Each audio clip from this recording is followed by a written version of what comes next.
Welcome to TG24 TV. నేను స్మరత.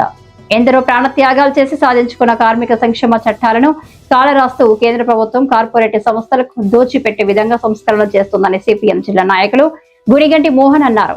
బుధవారం దేశవ్యాప్త సార్వత్రిక సమ్మెలో భాగంగా మహబూబాబాద్ జిల్లా నరసింహులపేట మండల కేంద్రంలో ర్యాలీ నిర్వహించి తహసీల్దార్ రమేష్ బాబుకు వినతి పత్రం అందజేశారు.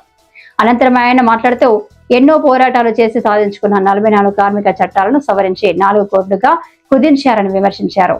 కార్మికుల సంఘం పెట్టడం, సమ్మెలు చేసే అవకాశం లేకుండా చేశారని, సమ్మె చేస్తే సస్పెండ్ చేసి కేసులు పెట్టే విధంగా పొందుపరిచారని విమర్శించారు. యాజమాన్యానికి అనుకూలంగా 4 కోడ్లను తీసుకువచ్చారని, ఒకవైపు ప్రభుత్వ రంగ సంస్థలను ప్రైవేటు పరం చేస్తున్నారని, దేశ సార్వభౌమత్వాన్ని తాకట్టు పెడుతున్నారని ఆవేదన వ్యక్తం చేశారు. అటు వ్యవసాయ రంగాన్ని, ఇటు వ్యవసాయ అనుబంధ ఉపాధి హామీ రంగాన్ని దెబ్బతీసే విధంగా పార్లమెంటు నిర్ణయాలు చేస్తున్నారని ఆరోపించారు.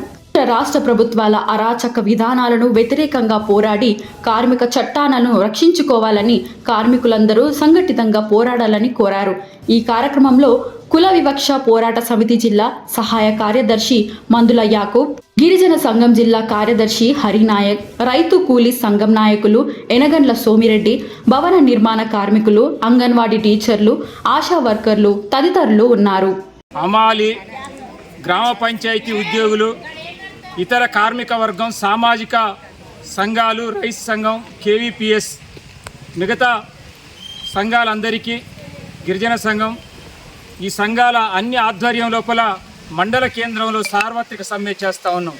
ఈ సార్వత్రిక సమ్మె మన ప్రభుత్వం, కేంద్ర ప్రభుత్వం 1991 లోపల కార్మిక చట్టాలను రద్దు చేసి 4 కోట్ల రూపాయలు తీసుకురావాలని చెప్పేసి ఆనాడు మన్మోహన్ సింగ్ ప్రభుత్వం నూతన ఆర్థిక విధానాలు అమలు చేస్తున్నప్పుడు కార్మికులకు చట్టాలు ఉంటే ఇది కార్పొరేట్ సంఘ సంస్థలకి, పెట్టుబడిదారులకి అనుకూలంగా ఉండదని చెప్పేసి ఆనాడే రూపకల్పన చేస్తే, నరేంద్ర మోడీ రెండోసారి ప్రభుత్వం వచ్చిన తర్వాత కరోనా పీరియడ్ లోపల 2020 నాడు కార్మిక కోడ్లను పార్లమెంట్లో బిల్ పాస్ చేసుకున్నాడు.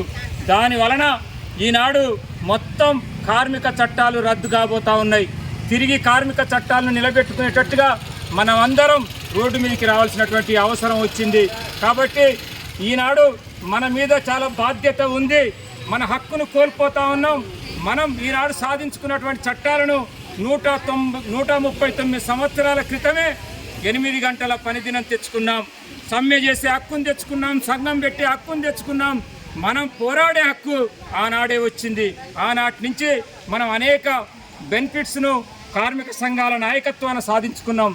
ఈనాడు వచ్చినటువంటి ప్రభుత్వం దాన్ని రద్దు చేసి దాని పేరు మీద కోట్ల రూపాయలు తెచ్చాది.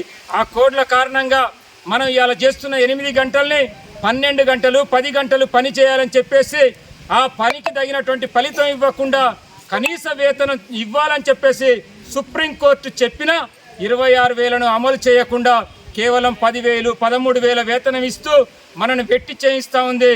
మనకు రిటైర్మెంట్ బెనిఫిట్స్ ఇవ్వట్లేదు. వెల్ఫేర్ బోర్డులో వచ్చినటువంటి సెస్ను మొత్తం ప్రభుత్వం దొడ్డిదారిన కాజేస్తూ ఉంది.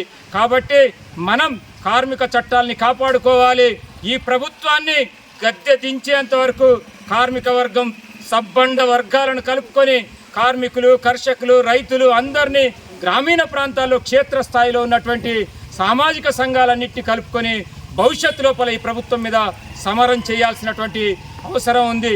కాబట్టి మన హక్కుల్ని కాపాడుకోవాలంటే మనం సంఘటితంగా, ఐక్యంగా CITU ఇచ్చే పిలుపుల్లో భాగంగా మీరందరూ భాగస్వాములు కావాలి. ఈనాడు మనం మన జీవనోపాధిని కోల్పోతా ఉన్నాం. మన భారత రాజ్యాంగం కూడా రద్దు కాబోతా ఉంది.